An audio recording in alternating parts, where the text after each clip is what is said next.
Amigos da Atual TV, Canal 10, estamos retomando aqui o nosso programa de entrevistas. Vou suceder o atual presidente da Associação dos Engenheiros e Arquitetos de Pato Branco, nesse período eleitoral. Então vamos retomar aqueles programas de entrevistas que nós já tínhamos, que eu vinha fazendo desde o ano passado. Com grande satisfação hoje, para esse retorno, eu vou receber aqui uma pessoa que é muito estimada a minha. É um engenheiro, um profissional, um engenheiro civil, o engenheiro Maurício Birk. Ele veio nos visitar. Ele na verdade não mora aqui em Pato Branco, né? Ele está morando em Santos atualmente, São Paulo, mas é um conhecido de velha data, né? E que eu fiz questão que ele viesse aqui conversar com a gente, pois ele vai trazer um pouco mais da visão da engenharia num nível um pouco maior, né? Um nível um pouco mais global.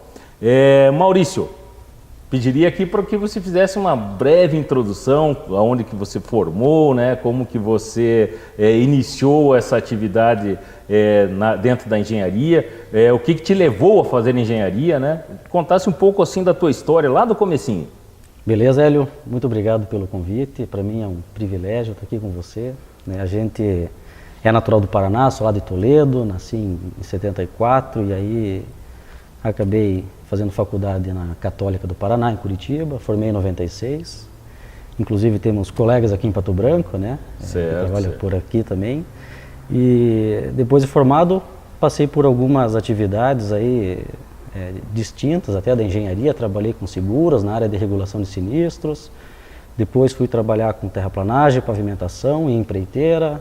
Conheci o Hélio já depois na prefeitura de Araucária, né, trabalhando na área de pavimentação, o Hélio na área de civil. E aí desde 2003 eu entrei na Petrobras, onde estou lá desde então, né, já estou quase com 12 anos aí de Petrobras, trabalhando na área de exploração e produção de petróleo. Na Petrobras eu sou engenheiro de petróleo, né, a gente passa um ano fazendo um curso de especialização. Perfeito. E aí daí eu corri o trecho, como dizem, né? Trabalhei na Bahia, no Rio de Janeiro, trabalhei um pouco em Itajaí e faz aí 6 anos que eu estou trabalhando em Santos, né? Numa base que a gente tem chamada Unidade de Operações de Exploração e Produção da Bacia de Santos. Da Bacia de Santos. Maurício, logo que você entrou no concurso, então você não entrou, você entrou com a habilitação de engenheiro civil, mas você teve que fazer uma capacitação para se formar em engenharia de petróleo, uma especialização. Como que é esse histórico? Porque essa atividade de engenharia de petróleo, ela é muito restrita, então havia poucas faculdades que faziam esse curso de engenharia de petróleo, né? Então a Petrobras ela sempre optou por abrir o concurso para todas as engenharias. Então na minha turma, só para te dar um exemplo, a gente tinha engenheiro de pesca, engenheiro de polímeros, né? Engenheiro agrônomo, engenheiro civil, eu sou formado em engenheiro civil, engenheiro mecânico, tinha vários, e todos eles passam para o concurso de engenharia de petróleo, né? Perfeito. Só que a engenharia de petróleo ela é muito diferente daquilo que a gente vê na engenharia civil, né? Ela tem uma atividade muito mais voltada para processo, para plantas de processo, geologia também é bastante pesado, né? Construção de poços, né? Então tem toda uma disciplina que a gente tem que aprender relacionada aí ao processamento de petróleo. Perfeito. E aí a gente passou um ano, né, fazendo esse treinamento, se especializando, para depois poder começar a atuar na área. Quando eu terminei esse um ano de formação na Bahia, que é assim até hoje, né, e faz 40 anos que é assim, eu fui trabalhar na área de reservatórios, que chama, né? É a parte que cuida do gerenciamento, do dimensionamento, de quantos poços você vai utilizar para desenvolver aquela determinada área, né? Vai trabalhar com poço injetor, poço produtor, como é que a gente vai desenvolver de forma a otimizar a recuperação de petróleo de uma determinada jazida, né? Perfeito.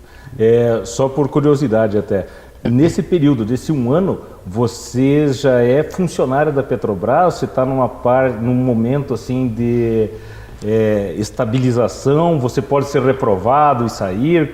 Como que funciona esse período? Foi bom você ter perguntado. Quando você passa no concurso, a Petrobras é muito criteriosa, assim. Então você passa por diversas entrevistas, né, com psicólogo, com psiquiatra, ligam para os teus amigos para saber como é que você é, investigam toda a sua vida antes de você entrar.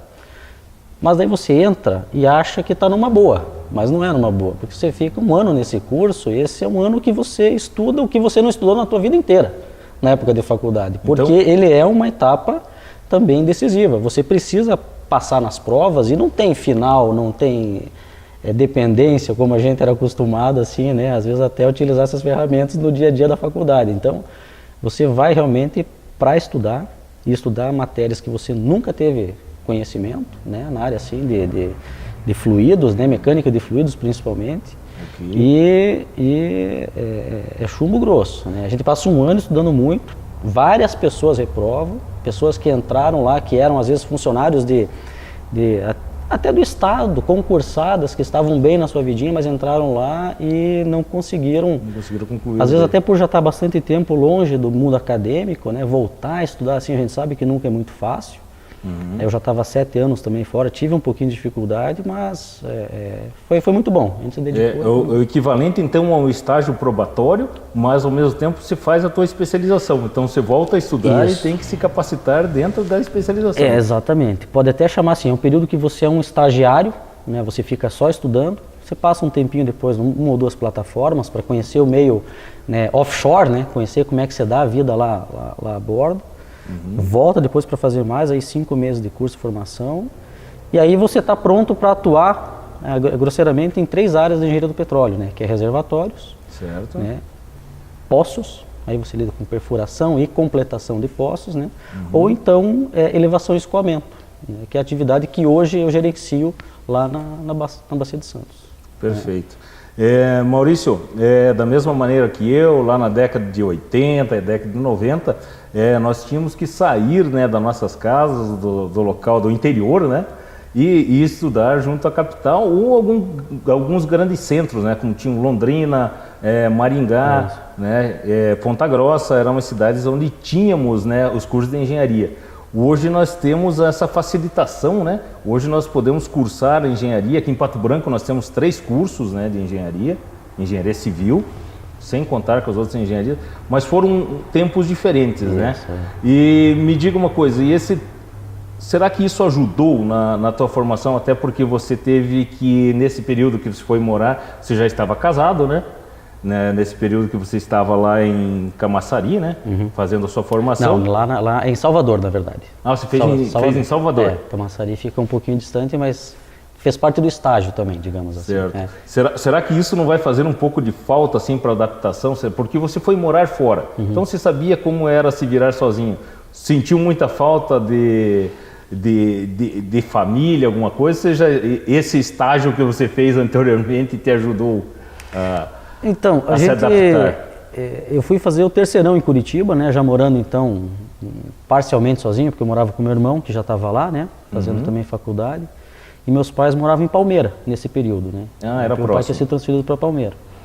E aí você já começa a ter que viver meio que por conta, né, aquelas coisas do dia a dia, né, até de cuidar da casa, né, pagar conta, aprender a se virar, como a gente diz, assim, isso foi fazendo parte aí desde os meus 17, 18 anos. E depois a vida segue, né, cara? A gente vai pegando esse desapego, assim, até da família, porque você começa a ter a sua própria família, né? Eu me casei logo na sequência, né? Isso também é uma tradição, o cara sai lá da Bahia, se forma no curso de formação na Bahia, a noiva está esperando lá em casa para casar, né? Então, teve muitos colegas meus que voltaram, começaram a trabalhar de fato no Petrobras e a patroa já deu um jeito de pôr a aliança no dedo, né? De segurar. Isso aconteceu com muita gente e comigo foi assim também. E essa experiência, assim, às vezes de sair da cidadezinha, né, ir para uma outra cidade, ela é boa, ela é muito, muito positiva, assim, para a carreira da gente, né, para aprender até a se virar, né, não depender daquelazinha do pai, assim, eu acho que é muito bom. Isso é bem positivo. Viu, Maurício, voltando um pouco também na tua carreira e na sua formação, você trabalhou e você estava principalmente na área de pavimentação, né? Você, quando foi para essa área de pavimentação, na época, como que era? Existiam vários profissionais, os profissionais já eram mais experientes, hoje nós temos um perfil um pouco distante, assim, da pavimentação. Você acaba saindo da sua formação, da sua universidade, ou faculdade, do curso, né, de engenharia, e acaba procurando a parte de construção civil inicialmente. E a parte de pavimentação sempre foi carente. Hoje eu trabalho com isso, né, e vejo, sempre foi carente. Lá na época que você trabalhava com pavimentação, há 12, 13 anos atrás, Existia um grande mercado, eram poucos, estava começando. Como que se viu o mercado lá 12, 13 anos atrás, fazendo comparando, né, com os dias de hoje? O mercado de pavimentação, assim, ele é um pouco mais restrito que da construção, porque a construção, às vezes até com pouco recurso, você consegue ser um construtor. Dependendo da cidade que você está, você junta um dinheirinho aqui, né, consegue, às vezes, uma linha de financiamento, alguma coisa assim, você consegue começar por conta própria mais fácil do que na área de pavimentação, porque a pavimentação você depende normalmente de maquinário pesado para você começar, né? Então você acaba entrando numa empreiteira, trabalhando lá de engenheiro de obra, e foi assim que aconteceu. Não tinha muita oportunidade, assim, é realmente um mercado um pouco mais restrito.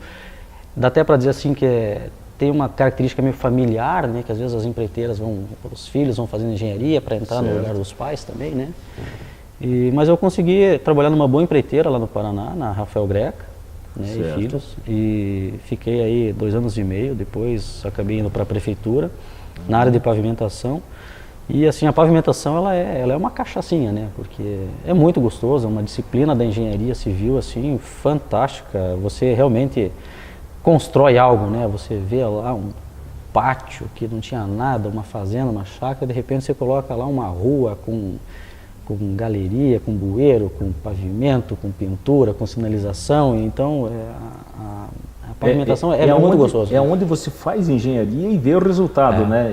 E em pouco tempo, né? Isso eu acho que é uma das grandes assim, virtudes da engenharia civil, né? A engenharia civil você produz. Então você está lá, é uma atividade que você é remunerado por algo que você vai ver a coisa pronta depois. Você não fica no abstrato. Então você tem uma visão assim daquilo que você fez, que você está entregando algo para a população, né? Alguma benfeitoria, alguma coisa que vai beneficiar e facilitar a vida das pessoas, né? E isso na pavimentação, eu diria que é uma das grandes vertentes aí da engenharia civil que eu gostava muito, né? Perfeito. Pessoal, nós vamos fazer aqui um breve intervalo comercial, mas eu gostaria que, na sequência, o Maurício nos falasse um pouco mais daí agora sobre a atuação dele como engenheiro de petróleo, né? Engenheiro civil e com especialização em engenharia do petróleo, ele que é engenheiro da Petrobras, nos falasse um pouco aí da exploração, do trabalho que ele vem desenvolvendo hoje, justamente para ajudar aí a divulgar um pouco mais, né, essa ação do engenheiro de petróleo e que também pode ser, né, uma especialização do engenheiro civil, né? Perfeito. E de outras engenharias. Então vamos pedir aí um rápido comercial e já voltamos em seguida para ver um pouco mais sobre a Petrobras, a atuação de um profissional de engenharia na Petrobras. A Zancanaro Terraplanagem é especializada em serviços de terraplanagem residencial, industrial e construção de açudes e lagos. Profissionais qualificados prestando serviços diferenciados, como locação de equipamentos e pavimentação asfáltica para loteamentos, estradas e rodovias. Precisando? Chame a Zancanaro Terraplanagem, Rua José Leonardi 225, bairro Aeroporto. Fone 3224-1715. Um país é feito de caminhos, por onde circulam a economia, o progresso e o desenvolvimento. Mais do que isso, caminhos onde circulam pessoas, a passeio, a trabalho, sem pressa ou com urgência, levando consigo suas histórias, seus sonhos, esperanças e lutas. Um caminho sem obstáculos, que só poderia ser oferecido por um grupo orientado por valores como comprometimento, respeito, humildade, coragem e forma justa ao agir. Este é o Grupo Castelar Técnica Viária.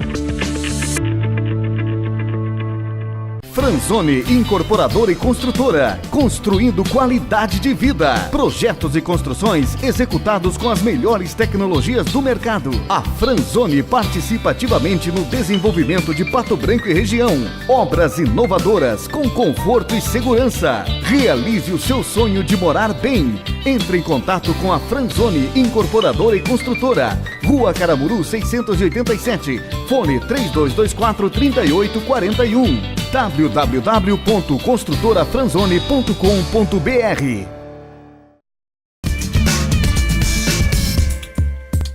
Amigos da Atual TV, Canal 10, vamos dar continuidade a essa entrevista aqui com o engenheiro Maurício Birk, engenheiro da Petrobras.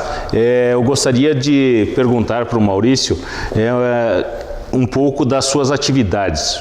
O que você vem desenvolvendo, quais os projetos que você vem desenvolvendo atualmente, aqueles que você já desenvolveu, aqueles que você já participou. Queria que contasse um pouco aí da engenharia de petróleo mesmo, da atividade do engenheiro de petróleo. Perfeito. Então eu entrei na Petrobras em 2003, né? E fiz aquele ano de curso. Em 2004, então, caí no trabalho de fato, né? E eu trabalhei 4 anos na área de engenharia de reservatórios, né? Fazendo projeto de desenvolvimento das jazidas, né? Lá em Itajaí. E depois assumi uma coordenação de projetos, né? Mudei bastante de área. E coordenação de projeto na área de petróleo, ela envolve desde a parte assim, de análise econômica, da viabilidade, né? Você passa por vários pacotes de aprovação, que a gente chama de FEL, né? FEL 1, FEL 2, FEL 3, então até você aprovar isso perante a diretoria da empresa.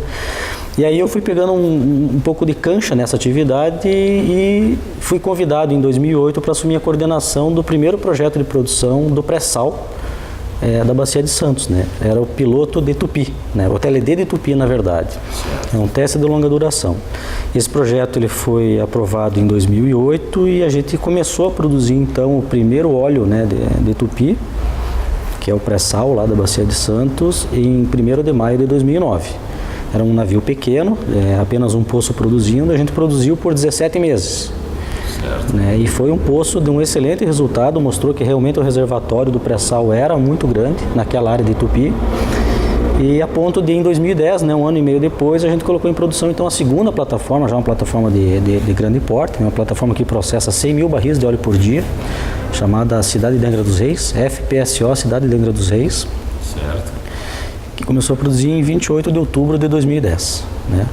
E depois esse campo, essa área de Tupi, que era uma área exploratória, ela passou a se chamar então Campo de Lula. Né? Na sequência, a gente colocou já mais algumas plataformas em produção. Hoje nós temos 5 plataformas em operação no pré-sal da Bacia de Santos, né? Produzindo mais que 300 mil barris de óleo por dia. Isso é 15% da produção nacional, né? Só ali na Bacia de Santos. E hoje eu, então, depois de ter coordenado a implantação de 2 projetos, né, 2 projetos bastante importantes no pré-sal, né, o primeiro e o segundo projeto, eu assumi uma gerência de uma área chamada Elevação, Escoamento e Integridade Submarina. É uma disciplina ali da engenharia do petróleo que cuida da manutenção do fluxo do poço até a plataforma. Então, meu trabalho quando o óleo chega na plataforma. A parte de processo, de separar o óleo da água, o gás e tudo mais, já não é mais minha disciplina. Mas todo o escoamento pela tubulação submarina e dentro do poço, né, e a gestão da integridade desses equipamentos, né, com as inspeções, né, com as substituições de ferramentas, tudo fica dentro da minha gerência. Então eu trato especificamente dessa disciplina para os projetos do pré-sal em operação hoje. Tem várias plataformas na empresa, nós temos 5 aqui, e a gente cuida especificamente dessas 5 na Bacia de Santos. Deixa eu te fazer uma primeira pergunta aqui para um entendimento até do nosso público e para mim mesmo.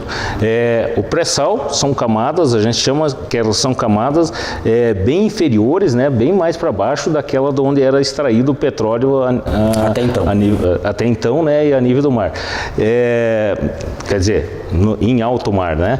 E hoje, então, elas são quantos quilômetros, qual a distância de que você precisa perfurar para chegar até o pré-sal? Como que... Então, dando um nivelamento assim, de conhecimentos a respeito dessa área, né?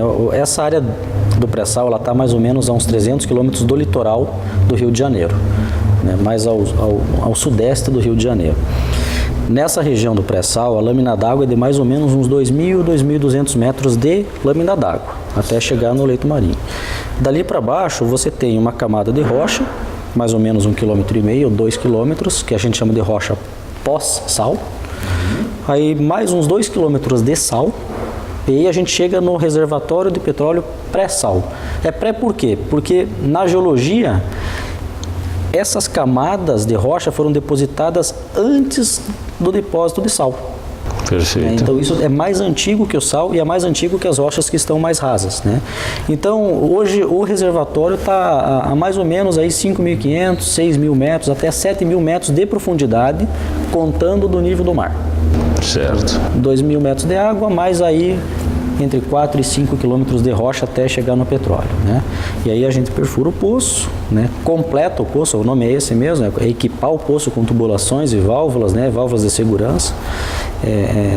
E a tubulação submarina que interliga daí esse poço que está lá a 2.000 metros de profundidade, a cabeça do poço fica distante da plataforma 5, 6, 10 quilômetros às vezes, e a gente interliga com uma linha, normalmente uma tubulação flexível, para produzir o petróleo até a plataforma.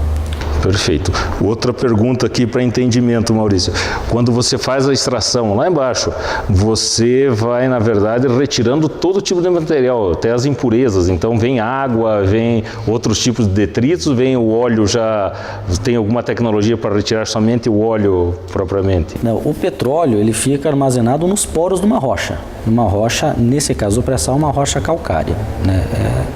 Essa rocha ela é muito consolidada, muito competente. Então, quando você coloca em produção, para você maximizar a produção dessa rocha, você tem que fazer uma estimulação ácida normalmente, para ajudar a aumentar a produtividade desse reservatório. Normalmente tem um pouquinho de fluxo de limpeza, para tirar até esse próprio carbonato que vem junto da dissolução do ácido, mas dali para frente é petróleo puro. Né? E o petróleo ele sempre vem com gás, muito gás, né? Na condição de reservatório ele é apenas óleo, por conta do binômio pressão e temperatura que ele se encontra, né? Ele se encontra aí com 550, 570 kgf por centímetro quadrado de pressão, é muita pressão. E conforme ele vai subindo na tubulação do poço e chegando na plataforma, ele começa a liberar muito gás, né? E aí você chega na plataforma, você sempre chega obrigatoriamente óleo e gás, né? E conforme você vai desenvolvendo essa jazida, vai aparecer água.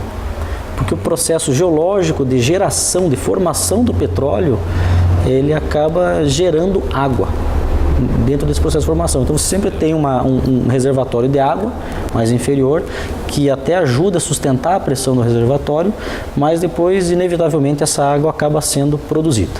Perfeito. Outra pergunta, como curiosidade até e como esclarecimento para nós. As plataformas, elas tiveram que ser adaptadas, foram construídas novas plataformas, foram utilizadas alguma coisa das antigas? Não, a gente usa, basicamente no pré-sal, a plataforma chamada FPSO, que é Floating Production, Storage and Offloading. É uma plataforma que ela flutua. Flutua por quê? Porque tem plataforma que na verdade não flutua, que vai ancorada no fundo do mar. Quando é água rasa, você pode fazer uma plataforma com uma treliça, uma estrutura metálica até o fundo do mar.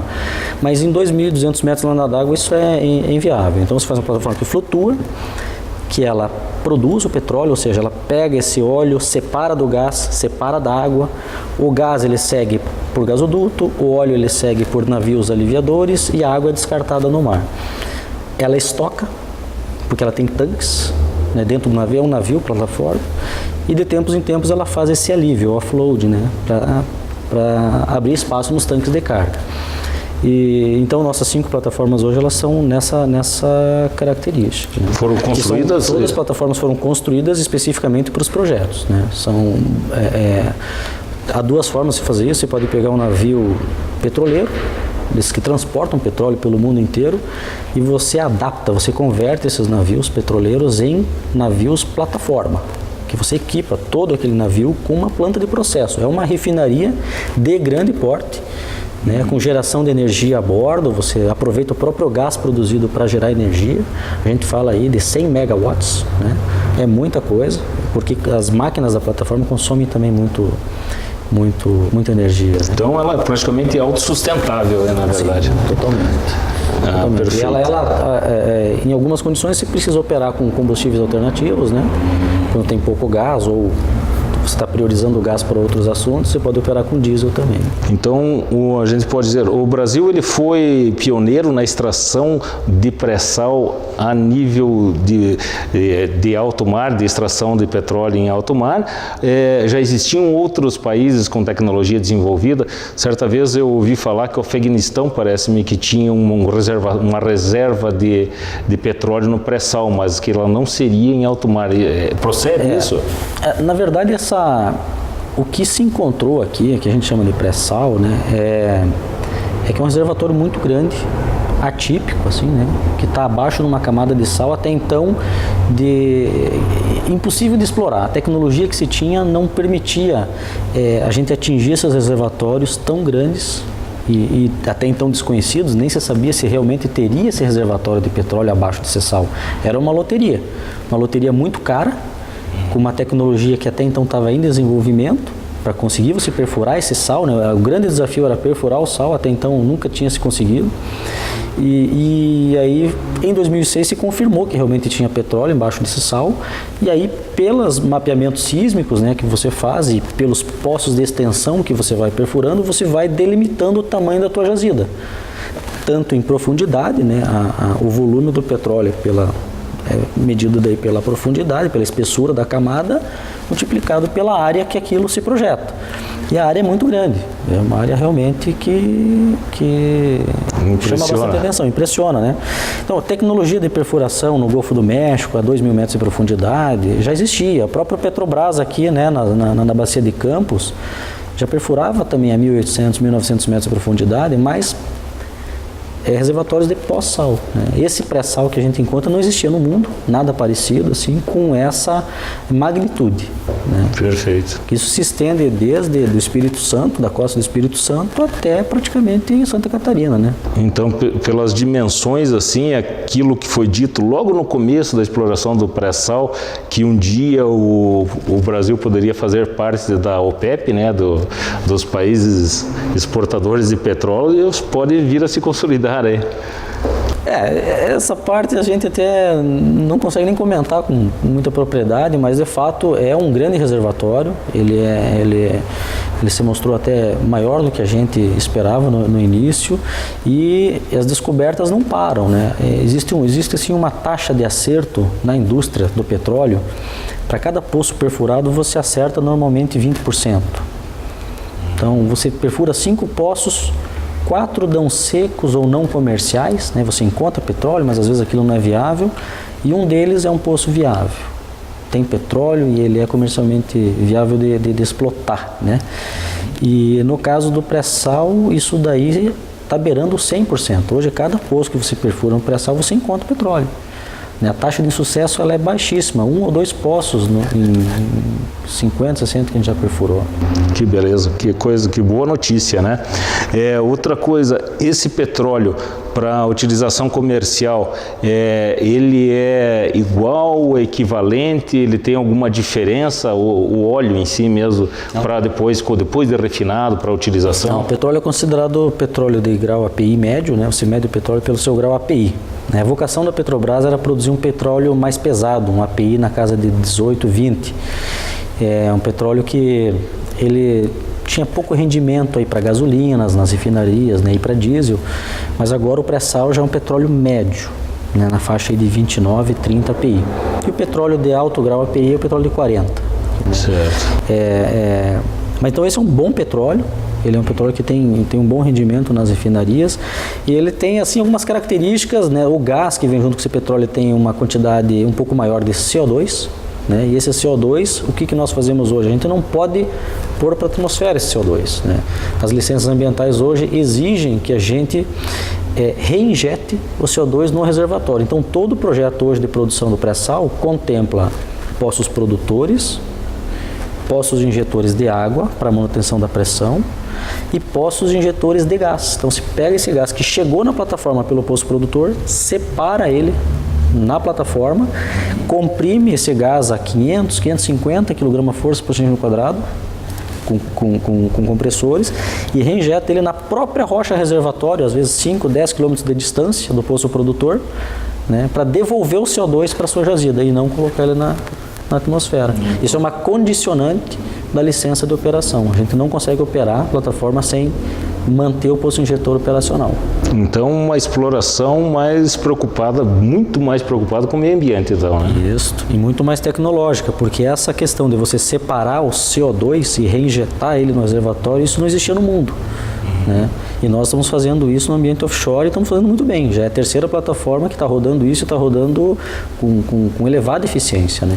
Hoje a Petrobras ela é top de linha no mundo, então, na exploração. Existem outros países já que estão tentando fazer essa exploração? Ou ela, na verdade, ela ficou exclusiva com a tecnologia? Como que, é o comportamento? Essa tecnologia de separação de CO2 e de reinjeção nessas pressões, a Petrobras ela é líder na tecnologia, né? Ninguém faz isso, né? E também dá para dizer que ela é uma líder em exploração assim, em águas profundas e também, sem dúvida alguma, é a que conhece a exploração e produção de petróleo no pré-sal.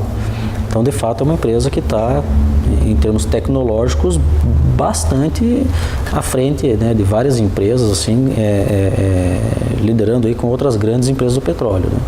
Essa área de tecnologia. Perfeito, Maurício. Teríamos muito mais a conversar, mas estamos chegando ao fim de mais esse programa. Nesse primeiro programa, que seria o meu retorno à apresentação durante esse período político, né? Gostaria de te agradecer muito, né? Afinal, te considero um grande amigo, meu compadre, meu irmão. Quantos anos estamos juntos aí trabalhando na área de engenharia, você sendo um dos destaques aí, né? Liderando uma grande equipe, um engenheiro que veio aqui de Toledo, nossa região vizinha aqui, né? E que nos traz muito orgulho, né? E eu acho que eu fiz questão de convidá-lo justamente para a gente demonstrar para os nossos profissionais, né? O quanto que o engenheiro pode vir a trabalhar, até para os meus alunos lá, né? Que são lá da FADEP, me traz uma grande satisfação. Então, agradeço aqui muito a tua participação. Deixo aqui aberto para as suas considerações finais aqui e principalmente por você ter vindo aqui prestigiar aqui a nossa Pato Branco, né? Hélio, mais uma vez, muito obrigado pelo convite. Uma grande oportunidade até de a gente divulgar essas outras vertentes da engenharia, né, para o engenheiro civil, para as outras engenharias que tem aqui em Pato Branco e também na região do Paraná. Fica meu agradecimento, mando um abraço aí para vocês, um abraço para o amigo Leandro Zene, né, que é aqui de Pato Branco, se formou comigo na Católica também. E é isso, pessoal. Desejo a todos os novos engenheiros aí que estão cursando, que estão entrando agora no mercado, né, que tenham sucesso, que ampliem seus horizontes, né, que pensem fora da caixinha, que às vezes isso ajuda na carreira, ajuda a ter novas oportunidades. Perfeito. Muito obrigado, amigos. Até uma próxima oportunidade.